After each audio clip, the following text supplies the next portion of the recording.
И снова всем здравствуйте, Ксибавто опять берет хлам в работу, а именно фокус второй. Приехали сзади, нерасторопные водители, в общем поврежден бампер, крыло, усилитель бампера будет меняться клипса. Вот. Также будет ремонтироваться переднее крыло, а именно проблема здесь вся, вот пошли рыжики.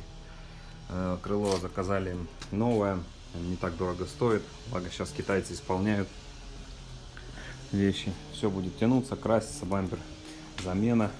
Вот, обо всем по порядку, смотрим дальше.